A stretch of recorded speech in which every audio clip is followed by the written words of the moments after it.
नमस्कार दोस्तों, कैसे हैं आप सभी लोग। अ, आप सभी लोगों को दोस्तों इस सेशन से जुड़ने के लिए बहुत बहुत स्वागत है दोस्तों। बहुत बहुत धन्यवाद दोस्तों। जैसा कि आप सभी लोग जानते हैं कि हम लोग इस सेशन में डेली बेसिस पे दोस्तों हम लोग साथ मिलकर क्या करते हैं, हम लोग साथ मिलकर डेली बेसिस पे करंट अफेयर्स को डिस्कस करने का काम करते हैं दोस्तों। हाल फिलहाल में जो घटी ऐसी घटनाएं होती है दोस्तों, जिस पे हम लोग चर्चा करने का काम करते हैं, जिस पे हम लोग बात विमर्श करने का काम करते हैं दोस्तों। उसी संदर्भ में, उसी क्रम में दोस्तों अगर बात किया जाए तो हमारे पास एक करंट अफेयर्स कुछ ऐसी आज की घटनाएं हैं दोस्तों। लगभग 6-7 ऐसे विषय हैं दोस्तों जिस पे हम लोग गंभीर तौर पे हमें विचार करने की ज़रूरत है, उस पे हमें बात करने की ज़रूरत है, अब आवश्यकता है ज़रूर दोस्तों। तो आज के सेशन में हमारे पास कुछ ऐसे विषय हैं दोस्तों जिसमें हम लोग साथ मिलकर बात करेंगे, साथ में उसे समझने का प्रयास करेंगे दोस्तों, उसके बाद विचार करने का प्रयास करेंगे दोस्तों। आइए समझते हैं कि वो कौन सा विषय है और किस किस विषय पर क्या क्या बातें करना है दोस्तों। पहले एक नज़र डालते हैं कि हमारे पास जो 6 विषय है आज की पीडीएफ में दोस्तों, 6 विषय है। हम उस 6 विषयों पर हम लोग बात करने का प्रयास करेंगे दोस्तों। पहले एक सिरे से नज़र डाल लेते हैं 6 विषयों को, 1 2 3 4 5 6 है दोस्तों। पहला विषय के रूप में कहा जा रहा है महिला एवं बाल विकास मंत्रालय।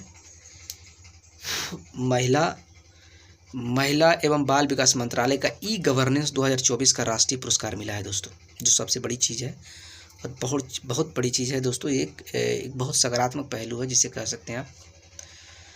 महिला एवं बाल विकास मंत्रालय को ई गवर्नेंस 2024 का राष्ट्रीय पुरस्कार मिला है।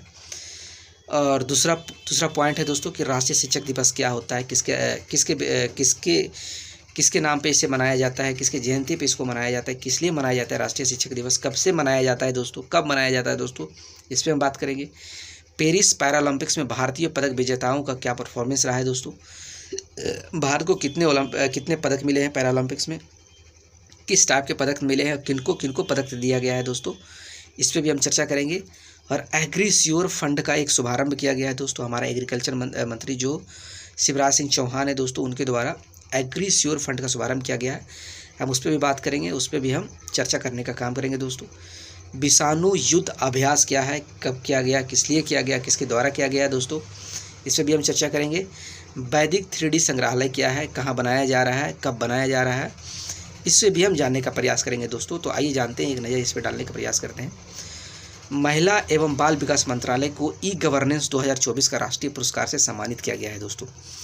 आइए इसमें आप फोटो में देख सकते हैं, ये पिक्चर को आप देख सकते हैं, ये पिक्चर आप देख सकते हैं दोस्तों। ये देखिए, ये पूरा है, आप देख सकते हैं इसको। ये बाल विकास मंत्रालय को ये पुरस्कार दिया गया है दोस्तों। किस लिए पुरस्कार दिया गया है, इसमें चर्चा करते हैं, इसमें डिटेल में बात करते हैं दोस्तों।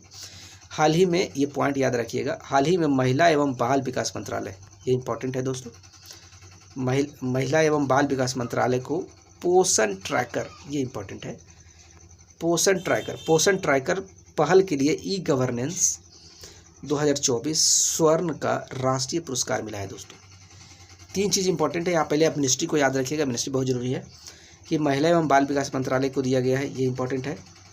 मंत्रालय को दिया गया, क्यों दिया गया, पोषण ट्रैकर, इनका एक ऑनलाइन एक पोर्टल है दोस्तों, एक ऑनलाइन एक तरीके से वेबसाइट कह सकते हैं, एक ऐप है, जिसके तहत शुरुआत से जो बच्चे होते हैं, एक साल से लेकर या 0 से लेकर 6 साल के जो बच्चे होते हैं दोस्तों, यानी 1 दिन से लेकर 6 साल के जो बच्चे होते हैं, उनका हेल्थ को ट्रैक करने का काम करता है दोस्तों। उनके हेल्थ में क्या न्यूट्रिशन है, किस लेवल का न्यूट्रिशन है दोस्तों, क्या क्या है, उसको एक तरीके से ट्रैक करने का काम करता है दोस्तों ये ऐप, जो महिला एवं बाल विकास मंत्रालय द्वारा बनाया गया है दोस्तों। तो इसी के उपलक्ष्य में इनको क्या किया गया है, ई गवर्नेंस 2024 जो सोने का एक राष्ट्रीय पुरस्कार दिया गया है दोस्तों। इसको आप याद रखिएगा, बहुत इंपॉर्टेंट चीज़ है। पोषण ट्रैकर पहल को यह पुरस्कार सरकारी, अब देखिएगा क्यों दिया गया है, इस पर भी एक नज़र डालते हैं। पुरस्कार सरकारी प्रतिक्रिया की पूर्ण रचना, सरकारी प्रतिक्रिया जो पहले से सरकार के द्वारा प्रतिक्रियाएं चलाई जा रही थी दोस्तों, उसकी पूर्ण रचना के लिए किया गया है और डिजिटल बदलाव के लिए दिया गया है दोस्तों। उसमें जो डिजिटली तौर पे जो बदलाव किया गया, उसमें जो नए ऐप ऐड किया गया है, यानी चीज़ें जो ऑनलाइन तरीके से संभाला जा रहा है दोस्तों, उसके लिए एक कदम उठाए गए हैं। आगे क्या गया दोस्तों, पोषण ट्रैकर क्या है, अब इस पर एक नज़र डालते हैं। क्या है पोषण ट्रैकर, किसे कहते हैं पोषण ट्रैकर दोस्तों, आइए समझते हैं इसको। पोषण ट्रैकर को महिला एवं बाल विकास मंत्रालय द्वारा लॉन्च किया गया था दोस्तों।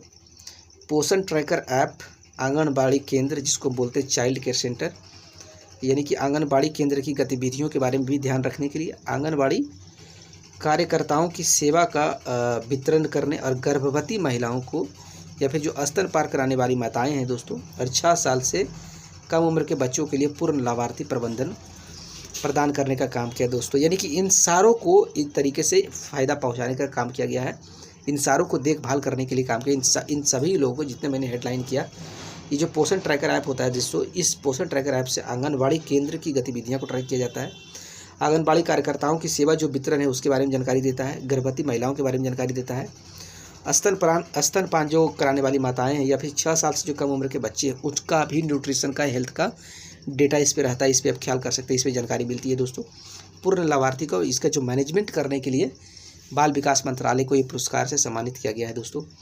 इसके तहत प्रौद्योगिकी यानी कि कह सकते हैं टेक्नोलॉजी का उपयोग स्टंटिंग, बेस्टिंग, कम वजन वाले बच्चों की पहचान और पोषण सेवा के वितरण को गतिशील पहचान देने के लिए किया गया है दोस्तों। आगे क्या कहा जा रहा है एक नज़र इस पर भी डालते हैं। आगे देखते हैं दोस्तों। यह बच्चों के पोषण विकास की वास्तविक समस्या, यह बच्चों के पोषण विकास की वास्तविक समस्या, यह बच्चों के पोषण विकास की वास्तविक समय निगरानी और मूल्यांकन के साथ बच्चों के लिए स्वास्थ्य भविष्य सुनिश्चित करने के लिए दिया गया है दोस्तों। यह पोषण अभियान के तहत महत्वपूर्ण और लाभार्थी केंद्रित सेवा वितरण एप्लीकेशन है जो वास्तविक समय विधि के साथ विश्लेषण को प्रोत्साहित करने का काम करता है। यह सभी आंगनबाड़ी कार्यकर्ताओं के साथ साथ लाभार्थी की ट्रैकिंग और निगरानी को भी सक्षम बनाने का काम किया है दोस्तों। इससे प्रश्न क्या निकल कर आते हैं दोस्तों। पोषण ट्रैकर ऐप को किस मंत्रालय द्वारा लॉन्च किया गया? तो इसका सही उत्तर होगा महिला एवं बाल विकास मंत्रालय द्वारा ये पहल को किया गया था। राष्ट्रीय शिक्षक दिवस क्या, आप इस पर एक नज़र डालते हैं। आइए चर्चा में क्यों है दोस्तों। ये सर्वपल्ली राधाकृष्णन जी का फोटो आप देख सकते हैं। राष्ट्रीय शिक्षक दिवस के अवसर पर राष्ट्रपति द्रौपदी मुर्मू 82 चयनित यानी 82 लोगों को दोस्तों शिक्षक दिवस पर राष्ट्रीय शिक्षक पुरस्कार से सम्मानित करने का काम किया गया है दोस्तों। राष्ट्रीय शिक्षक दिवस के अवसर पर राष्ट्रपति द्रौपदी मुर्मू 82 कह सकते हैं, 82 कहा गया है, 82 चयनित पुरस्कार विजेताओं को राष्ट्रीय शिक्षक पुरस्कार से सम्मानित किया गया है। राष्ट्रपति शिक्षक पुरस्कार का उद्देश्य उन शिक्षकों को सम्मानित करना है दोस्तों जिन्होंने शिक्षा की गुणवत्ता को बेहतर किया और विद्यार्थियों के जीवन को समृद्ध बनाने का काम किया है दोस्तों। आइए एक समझते हैं राष्ट्रीय शिक्षक दिवस क्या होता है, इस पर भी एक नज़र डालने का प्रयास करते हैं दोस्तों। देश में प्रति वर्ष 5 सितंबर को डॉक्टर सर्वपल्ली राधाकृष्णन की जयंती को राष्ट्रीय दिवस के रूप में मनाया जाता है दोस्तों। का डेट याद रखिएगा, एक कॉमन चीज़ है दोस्तों, हर किसी को याद होना चाहिए। क्यों कहा जा रहा है कि देश में प्रतिवर्ष यानी 5 सितंबर को, हर 5 सितंबर को डॉक्टर सर्वपल्ली राधाकृष्णन जी को राष्ट्रीय शिक्षक दिवस के रूप में मनाया जाता है दोस्तों। यह 3 शिक्षकों के योगदान को सम्मानित करने के लिए मनाया जाता है दोस्तों। कि यह दिन याद दिलाता है दोस्तों कि शिक्षकों का इस देश में क्या योगदान रहा है, क्या कंट्रीब्यूशन रहा है, उसके याद में से मनाया जाता है। राष्ट्रीय शिक्षक दिवस को पहली बार 1962 में मनाया गया था दोस्तों। ये इंपॉर्टेंट है, ये याद रखिएगा, ये डेट याद रखिएगा कि 1962 में पहली बार एक तरीके से राष्ट्रीय शिक्षक दिवस के रूप में मनाया गया था दोस्तों। आगे नज़र डालते हैं क्या है डॉक्टर सर्वपल्ली राधाकृष्णन, इनके करियर के बारे में जान लेते हैं, इनके बारे में थोड़ा बायोग्राफी इनकी जान लेते हैं दोस्तों, इसके बारे में चर्चा कर लेते हैं।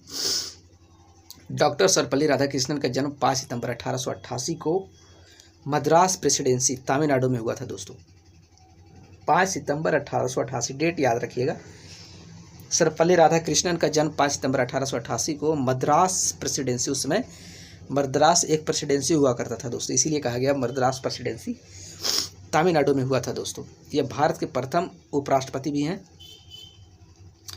यानी भारत के प्रथम उपराष्ट्रपति भी हैं और दूसरे राष्ट्रपति भी हैं दोस्तों। सर्वपल्ली राधाकृष्णन पहले भारत के प्रथम उपराष्ट्रपति, दूसरे राष्ट्रपति भी हैं। वर्ष 1954 में इन्हें भारत रत्न से सम्मानित किया गया था दोस्तों, जो कि बहुत बड़ी बात है दोस्तों। इस देश का सबसे सर्वोच्च नागरिक पुरस्कार से किसी को सम्मानित किया जाना एक बहुत बड़ी चीज़ है, बहुत बड़ी बात है दोस्तों। वर्ष 1954 में इन्हें भारत रत्न से सम्मानित किया गया था दोस्तों। इन्हें British royal order of merit जो 1963 से 20 को सम्मानित किया गया था दोस्तों इनको। इनका मृत्यु 17 अप्रैल 1975 को हो गया था दोस्तों, यानी 17 अप्रैल 1975 को इनकी देहांत हो गया था दोस्तों। ये दुनिया से छोड़कर चले गए थे। इससे संभावित प्रश्न क्या निकलते हैं। राष्ट्रीय शिक्षक दिवस पहली बार कब मनाया गया था दोस्तों? सही उत्तर होगा 1962, इसका सही उत्तर होगा दोस्तों, आप यहाँ पर कर सकते हैं। अगला का करंट अफेयर्स क्या है दोस्तों? पेरिस पैरालंपिक्स में किन भारतीयों द्वारा क्या क्या पदक जीते गए हैं, उस पर भी एक नज़र डालते हैं। आइए चर्चा में क्यों है दोस्तों, अब पहले एक नज़र डाल लेते हैं कि कौन से ऐसे एथलीट्स हैं और इनको क्या क्या मिला है पेरिस पैरालंपिक्स में, इस पर भी एक नज़र डालते हैं। देखते हैं, आइए डिटेल में बात करते हैं। हाल ही में पेरिस पैरालंपिक्स में हरविंदर सिंह, ये इंपॉर्टेंट है, हरविंदर सिंह और धर्मवीर, ये दो ऐसे खिलाड़ी हैं दोस्तों जिनको स्वर्ण पदक दिया गया है, यानी जिनके द्वारा स्वर्ण पदक जीतने का काम किया गया है दोस्तों। अन्य पदक विजेताओं का भी नाम है, जैसे कि मरियप्पन थंगावेलु, पुरुष की ऊंची कूद में कांस्य पदक इनके द्वारा जीता गया है। शरद कुमार को पुरुष की ऊंचाई कूद में रजत पदक इन्हें मिला है। अजीत सिंह को पुरुष भाला फेंक में रजत पदक मिला है। सुंदर सिंह गुर्जर को पुरुष भाला फेंक में कांस्य पदक मिला है। सचिन खिलाड़ी को पुरुष शॉटपुट में रजत पदक मिला है। और प्रणव शर्मा को पुरुष क्लब थ्रो में रजत पदक से सम्मानित किया गया है दोस्तों। इसके साथ ही भारत ने पेरिस पैरालंपिक्स में अब तक 5 स्वर्ण पदक के साथ कुल 24 पदक जीतने का काम किया है दोस्तों, यानी टोटल 24 पदक मिल चुके हैं। आगे आने वाले डेटे में लगभग और चीज़ें बढ़ेगा ही दोस्तों। अब इनमें से कुछ ऐसे नाम हैं जिनको स्वर्ण पदक जिनके द्वारा जीता गया है दोस्तों, उनके बारे में हम लोग डिटेल में बात कर लेते हैं, उनका करियर को एक नज़र देख लेते हैं, उनकी बायोग्राफी को एक बार नज़र डाल के जांचने का प्रयास कर लेते हैं। हरविंदर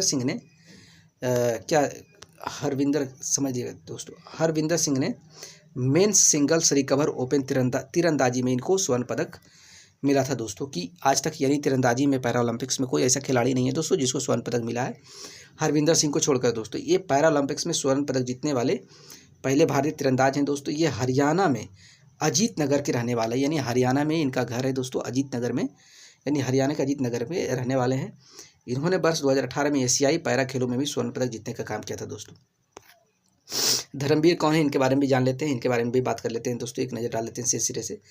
धर्मवीर ने क्लब थ्रो में स्वर्ण पदक जीतने का काम किया है। ये भी हरियाणा के रहने वाले हैं दोस्तों। इन्होंने वर्ष 2024 में जापान में पैरा वर्ल्ड चैंपियनशिप में कांस्य पदक जीतने का काम किया था। वर्ष 2022 में एशियाई पैरा खेलों में भी रजत पदक इनको मिला था दोस्तों। इसे संभावित प्रश्न क्या निकलते हैं, निम्नलिखित में से कौन सा पेरिस पैरालंपिक्स क्या है दोस्तों? पेरिस पैरालंपिक्स में स्वर्ण पदक जीतने वाले पहले भारतीय तीरंदाज है, तो इसका सही उत्तर होगा दोस्तों हरविंदर सिंह। आगे क्या कहा जा रहा है दोस्तों? एग्रीश्योर फंड का शुभारंभ किया जा रहा है, इस पर डिटेल में चर्चा करना बहुत जरूरी है दोस्तों। चर्चा में क्यों है, पहले इसमें डालते हैं। ये वो फोटो आप देख रहे हैं, ये शिवराज सिंह चौहान हमारे एग्रीकल्चर मिनिस्टर हैं दोस्तों। हमारे शिवराज सिंह चौहान जी हैं, हमारे एग्रीकल्चर मिनिस्टर हैं।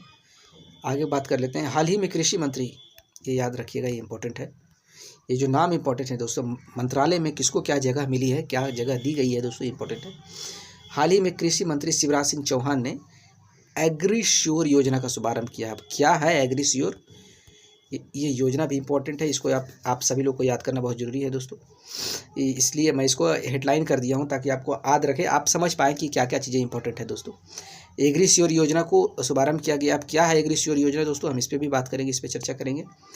एग्रीश्योर फंड तैयार किया गया है इसके लिए, आइए इस पर भी हम एक नज़र डालते हैं। एग्रीश्योर फंड क्या है दोस्तों? एग्रीश्योर योजना के लिए एग्रीश्योर फंडिंग की तैयारी की गई है। एग्रीश्योर स्टार्टअप्स और ग्रामीण उद्यमों के लिए कृषि कोष कृषि क्षेत्र में क्रांतिकारी बदलाव लाने के लिए एक अभिनव कदम है दोस्तों। एक तरीके से कह सकते हैं कि जो एग्रीश्योर जो योजना है, यानी एग्रीश्योर जो फंड है, एक फंड है ये दोस्तों। इसमें पैसा, इसका फंड का अगर टोटल कीमत देखोगे 750 करोड़ रुपये का ये फंडिंग है दोस्तों, जो कि एग्रीकल्चर के क्षेत्र में जो एग्रीकल्चर प्रोडक्ट से रिलेटेड जो स्टार्टअप्स हैं और ग्रामीण उद्यमों के लिए कृषि कोष के तैयार किया गया, यानी कि कृषि फंडिंग कृषि क्षेत्र में क्रांतिकारी बदलाव लाने के लिए एक अभिनव कदम है, एक नया कदम है दोस्तों। इसका उद्देश्य कृषि और ग्रामीण स्टार्टअप इकोसिस्टम, यानी ग्रामीण लेवल पे जो स्टार्टअप है, यानी जो एग्रीकल्चर से रिलेटेड जो स्टार्टअप्स है दोस्तों, उसमें इनोवेशन और विकास को प्रोत्साहित करना इसका मुख्य एम है दोस्तों। उसमें यानी इनोवेशन लाना, उसका विकास करने के लिए प्रोत्साहित करना इसका मेन एम है। यह कृषि में नवीन प्रौद्योगिकी संचालित पहलों को बढ़ावा देना है, यानी कृषि में जो नया टेक्नोलॉजिकल जो एडवांसमेंट होता है, जो नया टेक्नोलॉजिकल एक तरीके से क्या इनोवेशन कह सकते हैं, यानी कि नए टेक्नोलॉजी जिसका विकास करना जरूरी है, जिसकी ज़रूरत है एग्रीकल्चर फील्ड में, उसको बढ़ावा देना इनका मेन एम है दोस्तों। यह किसानों को और सशक्त करेगा और मजबूत करेगा और इंडिपेंडेंट बनाएगा और मजबूत करने का काम करेगा, फाइनेंशियली इंडिपेंडेंट बनाएगा और ग्रामीण अर्थव्यवस्था को भी बढ़ावा देने का काम करेगा दोस्तों। यानी कि ग्रामीण लेवल पे जो इकोनॉमी है उसमें भी बढ़ोतरी देखने को मिलेगा, यानी किसानों की आय वृद्धि हो सकती है दोस्तों। इससे किसानों की आय में वृद्धि देखने को मिलेगा दोस्तों। आगे क्या कहा जा रहा है इसमें हम एक नज़र डालते हैं। इसके बारे में क्या कहा गया है दोस्तों, यह 750 करोड़ का एक मिश्रित पूंजी कोष है, यानी कि एक 750 करोड़ का एक मिश्रित पूंजी कोष यानी पूंजी फंडिंग है दोस्तों, फाइनेंशियल फंडिंग है। भारत सरकार के द्वारा 250 करोड़ दिया जा रहा है इसको, और नाबार्ड के 250 करोड़ दिया जा रहा है दोस्तों। समझ रहे हैं आप, इस पूरी परियोजना के लिए भारत सरकार द्वारा यानी केंद्र सरकार द्वारा एग्रीश्योर को फंडिंग किया जा रहा है, यानी इस परियोजना को बेहतर से बेहतर ढंग से ज़मीनी स्तर पर उतारने के लिए, इसको सफल बनाने के लिए भारत सरकार द्वारा यानी केंद्र सरकार द्वारा 250 करोड़ आवंटित किया गया है। और नाबार्ड जो हमारे एग्रीकल्चर बैंकों, जितने भी एग्रीकल्चरल यानी कि जो ग्रामीण बैंकों का जो हेड है दोस्तों, जिसको हम नाबार्ड कहते हैं, उनके द्वारा भी 250 करोड़ रुपया दिया गया है दोस्तों। बैंक, बीमा कंपनी और निजी निवेशक की तरफ से भी 250 करोड़ रुपये के रुपीज़ को आवंटित किया गया है दोस्तों। 2, 4, 6 यानी एक तरीके से कह सकते हैं पूरा 750 करोड़ हो गया। बैंक के थ्रू भी गया है, इंश्योरेंस कंपनी के थ्रू भी गया, और निजी निवेशक यानी जो प्राइवेट इन्वेस्टर्स हैं उनके द्वारा भी इन्वेस्ट किया गया है दोस्तों। यह स्टार्टअप और ग्रामीण उद्यमों के लिए एक अभिनव फंड है दोस्तों, यानी कि एक फंड है। एग्रोश्योर क्या है, एक फंड है दोस्तों, एक नया फंड है। नैब वेंचर्स, ये नाम याद रखिएगा, नैब वेंचर्स इसके फंड मैनेजर के रूप में कार्यकारी करेगी, यानी इसका फंड को मैनेज करेगा, कहाँ कितना पैसा किस तरीके से कब जाएगा, इसके बारे में काम मैनेज करने का काम करेगा जो नैब वेंचर्स है दोस्तों। यह नाबार्ड की एक पूर्ण स्वामित्व वाली सहायक कंपनी है, यानी नाबार्ड का ही एक तरीके से पेरेंट कंपनी है। इंडिपेंडेंट इसका यानी एक सबऑर्डिनेट है दोस्तों। आगे क्या है इसके बात करें, इससे क्या संभावित प्रश्न इससे क्या निकल कर आते हैं दोस्तों। एग्रीश्योर फंड ने भारत सरकार की तरफ से कितना योगदान दिया गया है, तो 250 करोड़ इसका सही उत्तर होगा दोस्तों। आप इसको कहते हैं 250 करोड़, यानी सिर्फ यहाँ कह रहा है भारत सरकार की तरफ से, पूरा फंडिंग की बात नहीं की जा रही है। अगर ये पूरा फंडिंग की बात की जा रही होती तो ये 750 करोड़ होता दोस्तों, लेकिन पूरी फंडिंग की नहीं, सिर्फ भारत सरकार की तरफ से बात करी जाए तो ये 250 करोड़ होगा। इसको आप याद रखिएगा। विषाणु शोध अभ्यास क्या है दोस्तों, वैदिक 3D संग्रहालय के बारे में चर्चा कर लेते हैं, ये आपके लिए बहुत इंपॉर्टेंट है। ये चर्चा में क्यों है दोस्तों, वैदिक 3D संग्रहालय चर्चा में क्यों आई, इस पर एक नज़र डालते हैं। उत्तर प्रदेश सरकार वाराणसी में, ये डेट याद रखिएगा। पहली चीज़ तो हो गया दोस्तों कि उत्तर प्रदेश सरकार वाराणसी में वैदिक 3D संग्रहालय की स्थापना करने का फैसला किया है दोस्तों। उत्तर प्रदेश वाराणसी में और वैदिक 3D संग्रहालय ये क्या है, इस पर चर्चा करते हैं।